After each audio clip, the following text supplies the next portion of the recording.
My boyfriend's hobby is ruining our relationship. Plants have ruined my relationship. It started off as my hobby and hyperfocus, and my boyfriend eventually got into it. It was fun at first, we've never really had a common interest and it was a nice thing to do together. It became sorta stressful, we both have ADHD and can become very hyper-focused on things and overdo it fast, but it was manageable. Now it's so past unmanageable I just feel defeated. The plant supplies, shelves and cabinets to hold the plants, became a money pit and took over our already not large apartment. Most of mine died BC. I somehow felt resentment towards them and couldn't even look at them. I still have a lot, but it's manageable. I am in no way wanting my boyfriend to abandon his hobby and love for plants, but he has hundreds. He has well over 100 cactuses just on the patio. I stopped counting at 100 months ago, and he receives multiple packages and picks up multiple locally every week. He has a Millsbo tall packed, some thrown on top, a whole other shelf full, and endless supplies.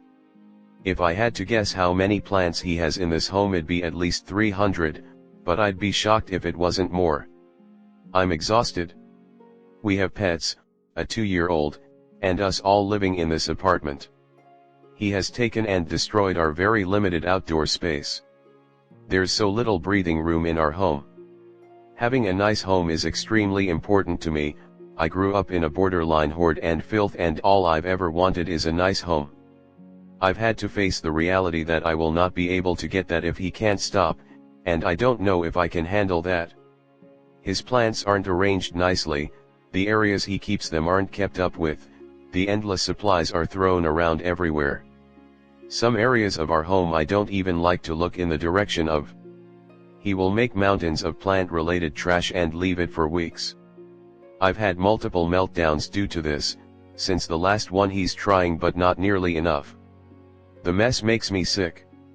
He's unbothered, so every few months I have to go through his shit, clean it, organize it, just for my work to be destroyed within a week, and it's no easy task. The cleanup can take a week or more, and I don't do it for him, I do it so my son and I can exist in our home. I'm a Sam, so we spend most of our time here. My son, too, has been injured by him carelessly leaving cactus on the ground. I hate having to clean up his giant messes, but the patio mess is one I have to give into, or people get hurt. These plants are easily hundreds each. We can afford it, as in we aren't going into debt, but we aren't ever moving up in life if nothing changes. He lies about the cost constantly, claiming it was a gift, or he bought it weeks ago and it's just arrived. His inability to control this has led me to also spend way too freely. I know I have control over my own actions, but he doesn't save the money regardless, so I feel like I need to get what I want, even if maybe I'd rather have not gotten whatever it is and saved the dollar, before he can spend it all on cactus. The products he's used on his plants, like sulfur, make me sick. The odor is stuck in our furniture, our bedding, our clothes. Even after washing I randomly get whiffs of it. I swear the odor is stuck on his skin, to the point I can't even be near him sometimes.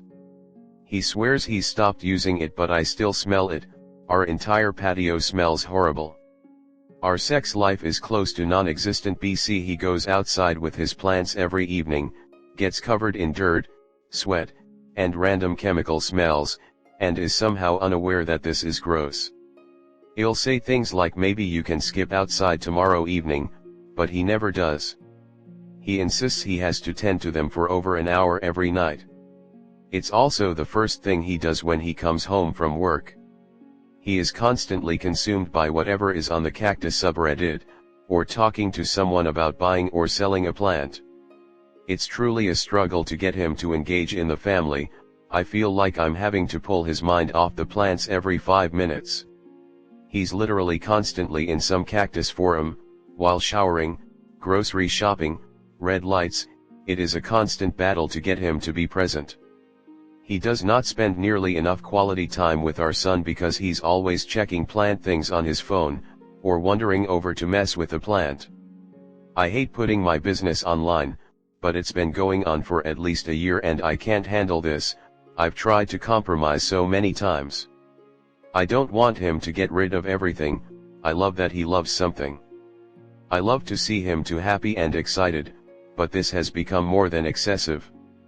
There is no compromise he's willing to come to. He is so controlling over these plants. If I touch or move one, he loses it. I'm at a loss. On one hand, I feel like I should be thankful our biggest issue are plants, but really it's so much more than the actual plant. This has left me depressed at times, constantly stressed, anxious and hopeless. This has led to way more issues, but this is long enough. No matter how many times I explain how I'm feeling, nothing really changes. Sorry, I know this might be all over the place and hard to follow. I just really don't know what to do. How can I get through to him and explain the toll this is taking on me? Next story 2. My GF of 3 years returned the engagement ring because she didn't like where I proposed. I decided to propose to my GF of 3 years on our 3rd anniversary. I flew her to Vietnam, and after a couple of weeks traveling we ended up in Cambodia. She had wanted to see Angkor Wat and some other temples that were on her bucket list.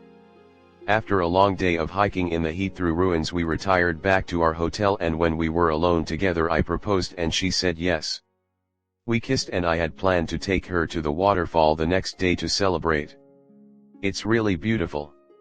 She took a shower and I laid in bed thinking what an amazing day I just had and how I would get to spend the rest of my life with the women I loved. When she came out of the shower, however, she was in tears. She handed me back the ring saying she couldn't accept it because she didn't want her memory of my proposal to be in a hotel room. I played it cool and said I understood, but truthfully it hurt. It seems to me that I had offered her something of value. A lifelong commitment and partner. I took her halfway around the world and helped her cross off something she had wanted to do most of her adult life. I felt that if she valued me, it wouldn't matter that the proposal wasn't exactly what she wanted. It was me and our future together she was saying yes to, and not my delivery. If she had found $1 million in a dumpster, she wouldn't throw it back because of where it came from. So she can't possibly value me or what I have to offer as an individual if she's willing to reject it because she didn't like the place I asked. I'm preparing to end things when we get back. She wants me to propose again and better, and then she'll say yes, but I'm done. Am I wrong? Should I do it over? What do you think? Any advice is appreciated. Comment. I tried to be romantic and filled the living room of our townhouse with candles while she was away for the weekend with her sister, pre-planned. I lit them when I knew she would be home soon. I had champagne, etc. But the candles were tea lights that had been recalled due to the wax having the ability to catch fire without the wick. She walked into me in full panic mode, putting out not only candles, but also our living room carpet and coffee table. It was a disaster. She said yes, and we still laugh about it. I actually love telling everyone how bad my husband's proposal was, haha.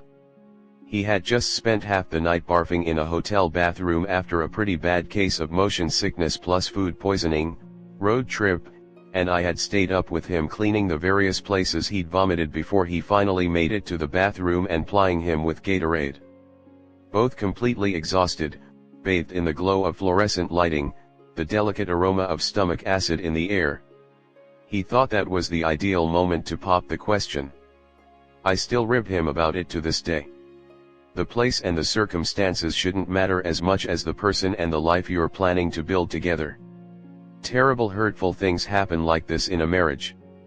Sometimes everything's great for years and then someone acts in a way that is just jaw-dropping awful. We're human and we make mistakes. This is the deal though. We talk about it. We go to the person that hurt us and holds so much power to continue to hurt us. We go to them vulnerable and open and ready for more hurt, and we treat them well and we tell them how we feel. Not with anger. Not with traps or ultimatums. We say, when you did X I felt A and B. We talk to them in order to resolve and, more importantly, to repair. Marriage is all about repair because it gets broken so easily and in ways you can't even anticipate. What she did was objectively shallow. I don't think anyone is going to disagree there, but telling her that isn't going to repair. You've got to go to her, ready for a broken heart, and tell her you that made you feel. If she joins you in the vulnerability and that desire to repair, then you ask for what you need. And be ready to listen to what she needs. Be ready to listen through your hurt and anger, because that's what we do in a marriage. We both work to listen and act and be vulnerable and care. Best of luck, op.